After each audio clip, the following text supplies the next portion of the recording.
Support comes from the Missouri Forest Products Association, honoring Arbor Day on April 26th, with an ongoing commitment to sustainable stewardship and conservation of Missouri's forests. ChooseWood.com.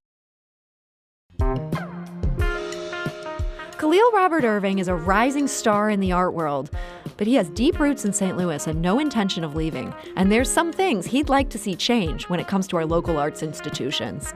Hell yeah, I want to see them step it up. And I'm tired of it, people saying it's taking a risk. You know, it's not a risk to introduce people to other people. It's not a risk to, say, hey, curator at MoMA, I think this photographer from St. Louis should be on your radar. I think people need to take more responsibility and stop letting the framework that has been devised to create the way we live. I'm Sarah Fenske. This is St. Louis on the Air.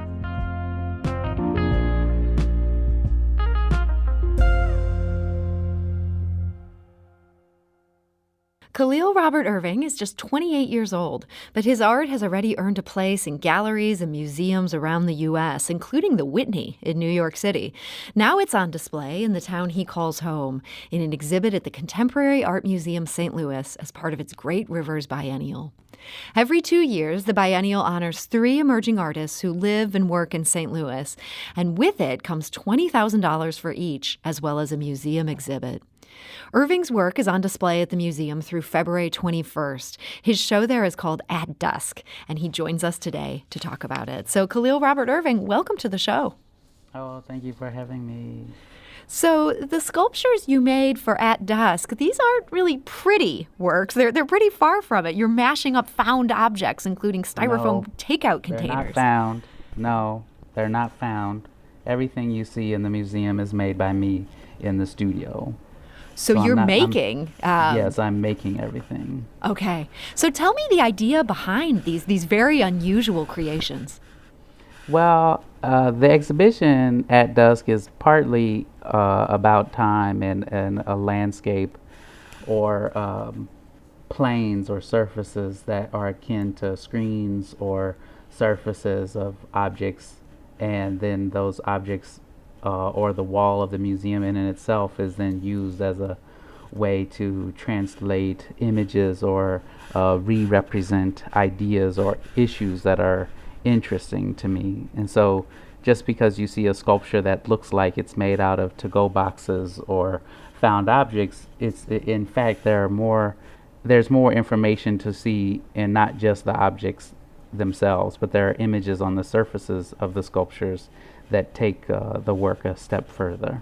And these images on the surfaces, these almost look like decals. Is that right? Well, they are decals. They are image transfers specifically made for ceramic processes. Okay. And so you've gone to a lot of work to create these objects. They look just like styrofoam containers. You fooled me there. You've also created... And that's part of what the point is. The point is to fool the viewer. But if you read the materials list on the wall in the museum, you'll see that they're not plastic. They're not glass. They are ceramic.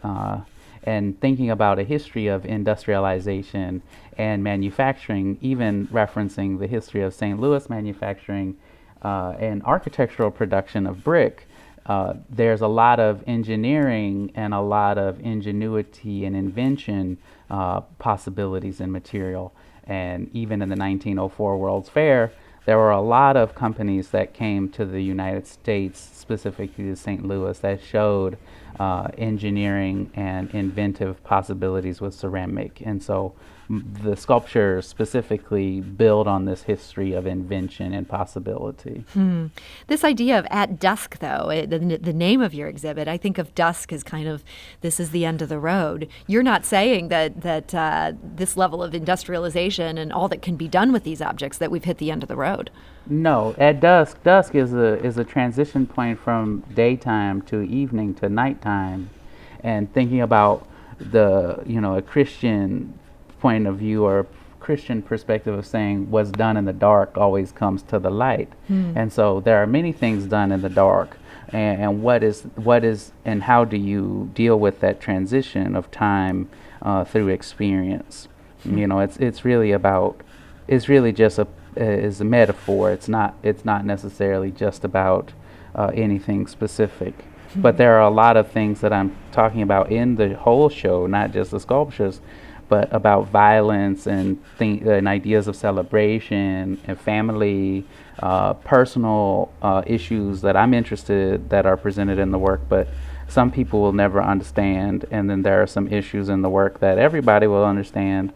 There's space for Black people to live within the work without anybody else intruding on their experience, and then there is room for laughter and joy. So it's more like a covering of the last 3 or 4 years of my art practice together in one exhibition.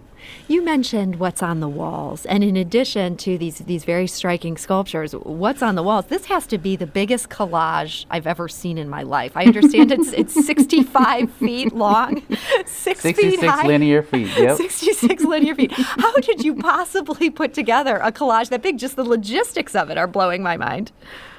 I've been making these collages historic, like over the last several years, like almost 10 years, specifically for the decal imagery for my sculptures. And then recently I started figuring out ways to turn them into wall vinyls.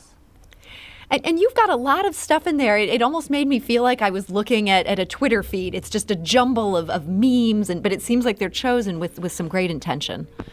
They are, and it's one of my good friends. She and I just went to the St. Louis Art Museum and had a little walkthrough, and she said that she'd been thinking about my show at camp for quite some time, and she said, it's almost diaristic. And I was like, it's not almost, because it is only the things that I'm really interacting with online at any given time. So it is like a diary. As you say, this is a record of your last 3 years. The work on the wall is titled Wet Wagon Wheels, Shelved Overstacked, Maxed Media, Changes Needed, but you have to change first, St. Louis. And this work is really comprised of images that I've been collecting actually since the beginning of the year. So it really highlights and communicates my interaction in the social and digital space, most specifically through the beginning of the pandemic. So I want to talk a little bit about your background. I understand you mostly grew up in St. Louis. You weren't born here, but you ended up here. Then you studied at the Kansas City Art Institute. Then you got your MFA from WashU. Were you studying largely ceramics at both those places? No, I got my undergraduate degree in art history and ceramics and sculpture. And at Washington University, I was a Chancellor's Graduate Fellow, which is a program for diversifying the collegiate professoriate. And so I was with students who came from all different backgrounds. And at graduate school, I worked with Denise Ward Brown and helped her with documentary films, one on the East St. Louis race riot called Never Been a Time. And what else did I do in graduate school? I was just really open and absorbing as much as I could. But mostly I was working, I don't think of myself as a ceramic artist. Mostly I think more like maybe just a sculptor or like a concept, like, I don't know. We're in a weird time and titles are complicated and problematic. So I make ceramics, but I wouldn't say I'm a ceramist because I don't know how to make your glaze fit, but, I know how to fire a kiln. But, I don't know. I think the main point is that I'm just trying to do the best that I can to get my ideas across, and sometimes ceramics holds that, sometimes it doesn't. So you don't want to be limited by that.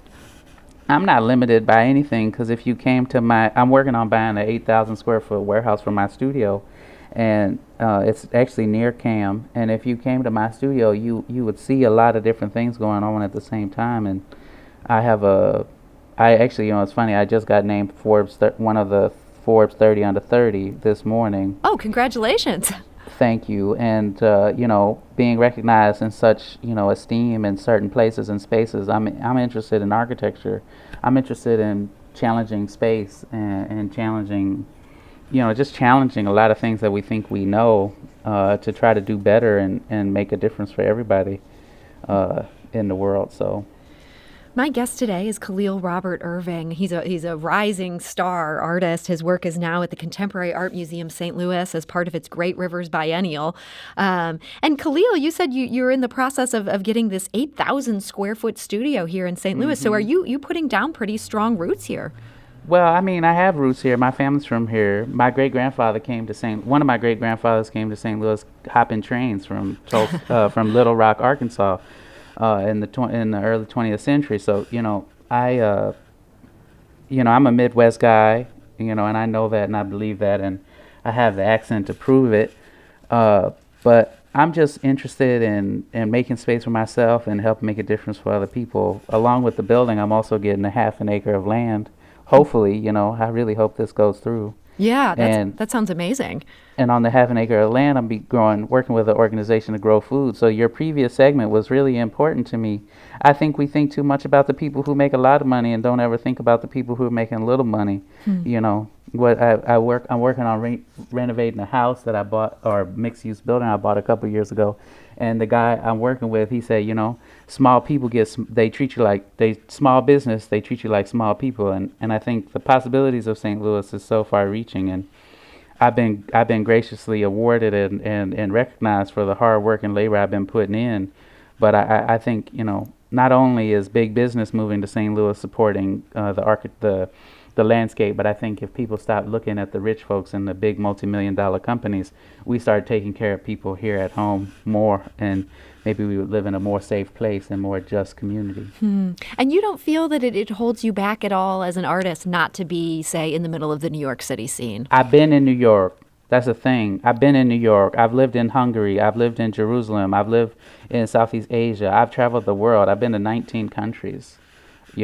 I've made, it's hard to, I don't want to say that, but I've made a lot of money managing and taking care of myself and saving and selling my work, that I think after a while you have all these experiences. It's not about, a lot of people think making it is about being seen, but a lot of making it is also about doing the work. And to do the good work, you got to be able to be in a place where you're around people who are also being able to communicate and be a part of that team with you. So, there are some good people doing good work here in St. Louis. Hosco Farms, Gibran is, giving free food away to elders and providing plant-based meals to people all over the city.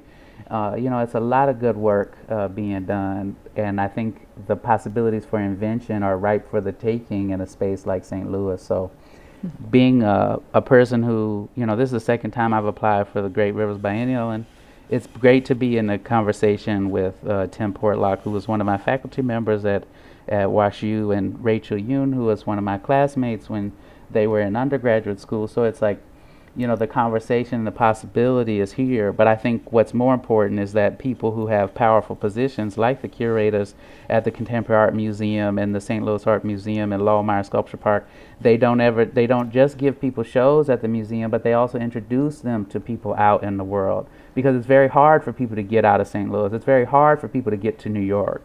Because it's not about who you know. It's about who knows you. And are the museums and the cultural institutions here in this town, do you think they're doing that now? Not necessarily, no. I don't think they're doing it the way that they should be. And I think it could change the landscape and make a world of difference for so many people in their lives. So you'd like to see them step it up? Hell yeah, I want to see them step it up. I want to see people and I'm tired of people saying it's taking a risk. It's not a risk to introduce people to other people. It's not a risk to, say, hey, curator at MoMA, I think this photographer from St. Louis should be on your radar. I think people need to take more responsibility and stop letting the framework that has been devised to create the way we live be the way that we continue to work. And I think growing up in St. Louis and getting to know the cultural institutions over the last 20 years has been quite interesting. And as a cultural producer myself, someone who's able to continue to help support, make those changes and invest in the community, I think that the task that I give to them is the same task that I give and work through for myself. So it does not go without acknowledging that I too want to do the work, and I too want to help make a difference. So it's not a slant or it's not a negative thing or a bad thing. It's just I think we all could be doing better.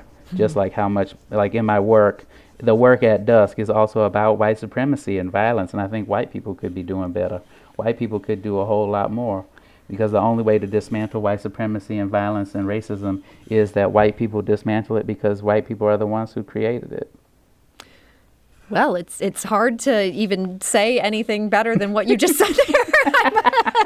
You've left me speechless, and that's not good for my line of work. But look, yeah, you're fine. You're fine. I'm just a trained speaker, so it's a part of my practice.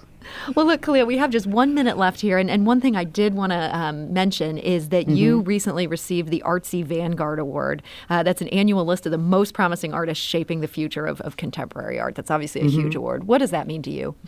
I mean, getting Forbes at 30 under 30, getting the Artsy Vanguard list, being a Louis Comfort Tiffany Foundation grant recipient, being awarded the Joan Mitchell Foundation grant a couple weeks ago. I mean, all of these awards and all these possibilities are fabulous, But I just, I just put it back into the work. It's all about the work. It's more about making a difference and giving than it is, and having strong relationships and caring and loving for people close is, it's what all that means, and it just creates space for me to keep making room for other people who are coming from disadvantaged and oppressed communities like St. Louis to have room and space to go out into the world and make room for themselves too.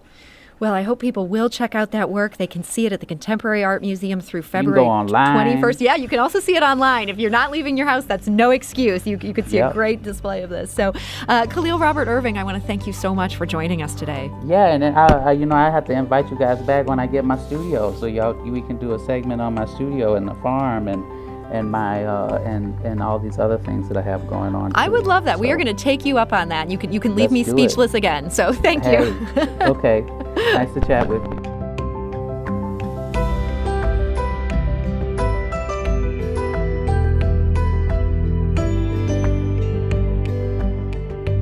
Do you find yourself regularly listening to episodes of St. Louis on the Air? Suggest us to a friend you think might enjoy our conversations. And leave us a review and rating on Apple Podcasts on the App Store. It's the simplest way to help people discover our show. Thanks.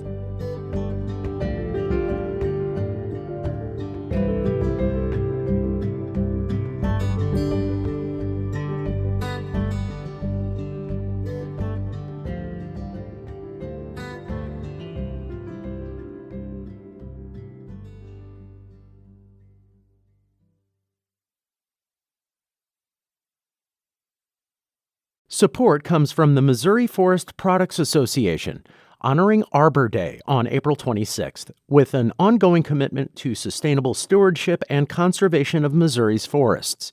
ChooseWood.com.